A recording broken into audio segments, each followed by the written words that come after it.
कबीर अपने final exam की तैयारी में लगा हुआ था। उसके दो करीबी दोस्त रेहान और निखिल भी उसके साथ पढ़ाई कर रहे थे। एग्ज़ाम के बाद तीनों ने डिसाइड किया कि वो एक शॉर्ट ट्रिप पर जाएंगे ताकि दिमाग को थोड़ा रिलैक्स मिल सके।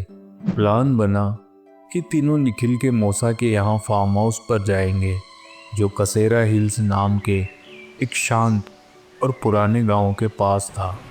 जैसे ही एग्ज़ाम ख़त्म हुआ, तीनों ने एक प्राइवेट बस ली और कसेरा हिल्स की तरफ निकल गए। रात तक वो लोग फार्म हाउस पहुंच गए। जगह काफ़ी पुरानी थी लेकिन खूबसूरत भी थी। डिनर करने के बाद वो थोड़ा आसपास घूमने निकल गए। सब कुछ नॉर्मल लग रहा था, लेकिन अगले दिन सब कुछ बदल गया। अगले दिन सुबह निखिल की मौसी अचानक बीमार पड़ गई। उन्हें इमरजेंसी में पास के हॉस्पिटल ले जाना पड़ा। रेहान और निखिल उनके साथ चले गए। कबीर को बोला गया कि वो फार्म हाउस में ही रुके क्योंकि किसी को घर की देखभाल भी करनी थी। शाम को कबीर थोड़ा सा वॉक करने गया और एक छोटी सी चाय की दुकान पर बैठ गया। जहां उसने चाय और सिगरेट ली, तभी उसका फ़ोन बजा। रेहान का कॉल था। भाई, हम लोग हॉस्पिटल में थोड़ा देर तक रुकेंगे, तू घर चले जा, हम लेट आएंगे। कबीर ने कहा, ठीक है, मैं घर चला जाता हूँ। रात का अंधेरा छा गया था और वो अकेला फार्म हाउस की तरफ चला गया। जैसे ही वो घर के अंदर गया, उसे लगा कि कुछ तो अजीब है। घर में कुछ तो है। पूरा घर अंधेरे में था, एक भी लाइट नहीं जल रही थी। कबीर ने घर का दरवाज़ा खोला।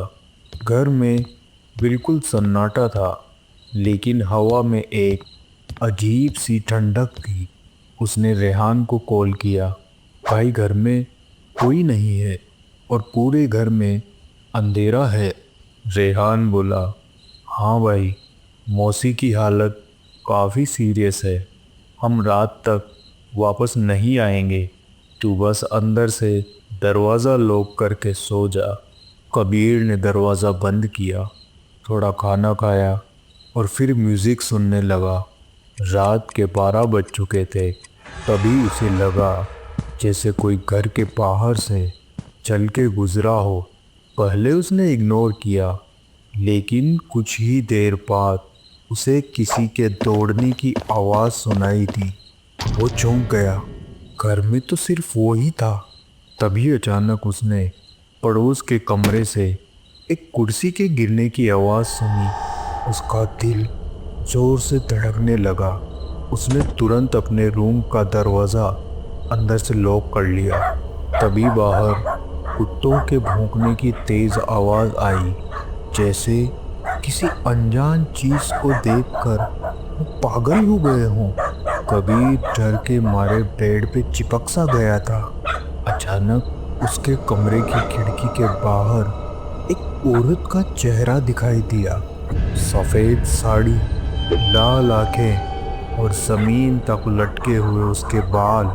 कबीर, बाहर आओ ज़रा, उसने नर्म लेकिन अजीब आवाज़ में कहा।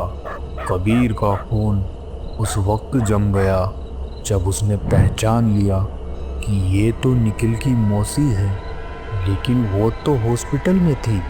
इतने ज़्यादा डर के कारण कबीर वहीं बेहोश हो गया। सुबह कबीर ने आंखें खोली तो देखा रेहान और निखिल उसके सामने खड़े थे। तुम इतनी देर से क्यों नहीं उठे? हम कितना नॉक कर रहे थे। रेहान ने एक और खबर दी, मौसी रात को हॉस्पिटल में चल बसी। कबीर का रंग उड़ गया। उसने पूरी रात का वाकया डिटेल में उनको सुनाया। दोनों दोस्तों के चेहरे भी जर्द पड़ गए। तीनों ने तुरंत हॉस्पिटल का रुख किया। जब वो मौसी की बॉडी वाले कमरे में पहुंचे तो स्टाफ ने बताया कि रूम का दरवाज़ा रात से अंदर से लॉक हो गया है और किसी से नहीं खुल रहा। किसी ने अंदर से बंद कर दिया था, लेकिन अंदर तो सिर्फ एक मुर्दा था। लोग कहने लगे कि ये किसी शैतानी जिन्न का काम है। एक बाबा को बुलाया गया। एक साधु बाबा आए। उन्होंने आंखें बंद करके कुछ मंत्र जाप करना शुरू किया और थोड़ी देर में दरवाज़ा खुल गया। बाबा ने कहा, इस शरीर को तुरंत अंतिम संस्कार के लिए ले जाओ। जितनी देर ये मुर्दा यहाँ रहेगा उतनी देर वो बुरा जिन्न अपनी ताकत बढ़ाता रहेगा। कबीर ने बाबा को रात की सारी बात बताई। बाबा ने कहा, ये औरत किसी पुराने पाप में शामिल थी, इसलिए उसकी रूह आसान शिकार बन गई। जो रूह तुमने देखी वो असली नहीं थी, वो एक धोखा था। तुम्हारा वहाँ से बच निकलना किसी चमत्कार से कम नहीं है। कबीर ने तुरंत डिसीजन लिया कि वो फार्म हाउस में अब और नहीं रुकेगा और उसने तुरंत एक होटल में रूम ले लिया। अगले दिन सीधा अपने घर लौट गया। उस दिन के बाद कबीर ने कभी उस फार्म हाउस का नाम तक नहीं लिया।